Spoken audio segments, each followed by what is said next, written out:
একটু সামনে আসি ভাই।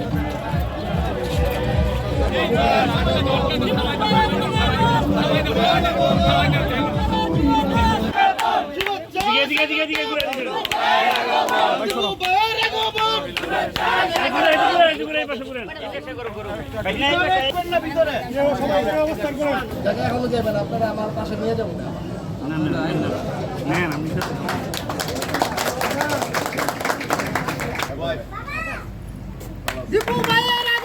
শুভেচ্ছা স্বাগত, শুভেচ্ছা স্বাগত।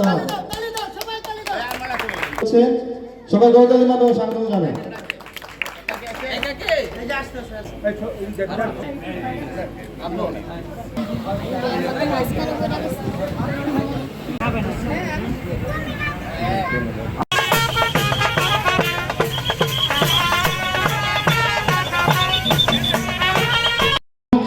শুরু করছি এই পর্যায়ে।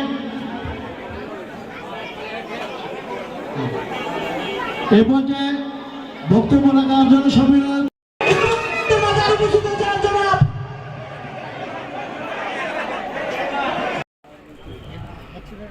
আমাদের অতিথিবৃন্দদেরকে বরণ করা হচ্ছে।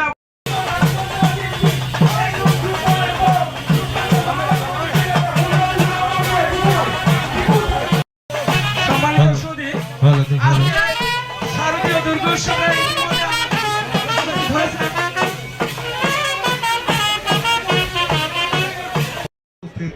আমার ভাই বোনেরা, আপনারা আজকে যাকে সামনে প্রধান অতিথি হিসেবে যাকে পেয়েছেন, দাউদপুর ইউনিয়নের সভাপতি হেলাল উদ্দিন এবং উপস্থিত রয়েছেন দাউদপুর ইউনিয়ন উপরে। এখানে আমরা রাজুক থেকে যে মন্দিরটা পাইছি, এটা মৌখিকভাবে পাইছি, এটা যেন দীপাবে পাওয়ার জন্য এরা যদি একটু আমাদের করে সহযোগিতা করে, এই দাবি।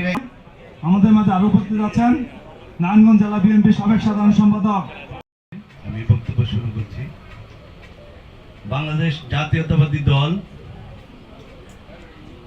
এবং আমাদের দেশের নেতা জনাব তারেক রহমানের পক্ষ থেকে রূপগঞ্জে 18টি পূজা মণ্ডপে গতকালকে মুস্তাফিজুর রহমান টিপু ভাই, হুমায়ুন ভাই এবং বাচ্চু চাচা সহ আমরা নেতৃবৃন্দদের নিয়ে প্রতিটি মণ্ডপে গিয়েছি এবং আমরা খোঁজখবর নিয়েছি। তাদের সুখ দুঃখের সাথী হওয়ার চেষ্টা করেছে জাতীয়তাবাদী দলের সৈনিকরা।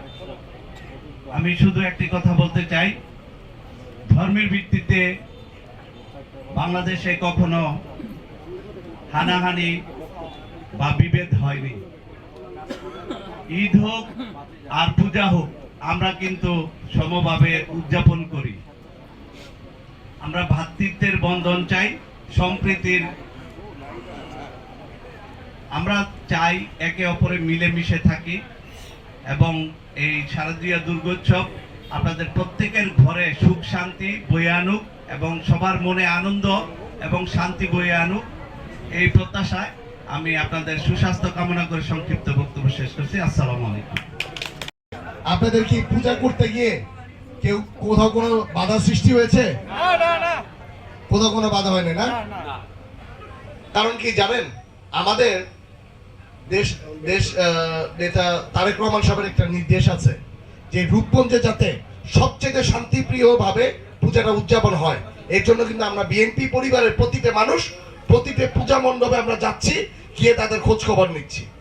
আরেকটি জিনিস আছে যে আমরা চেষ্টা করি যে আপনাদের পূজা মণ্ডপে এসে দেখি যে আপনাদের মুখে যেই হাসি খুশি থাকেন, যে আনন্দের সাথে আছেন, এই আনন্দের কিছুটা ভাগও আমরা বসাইতে চাই।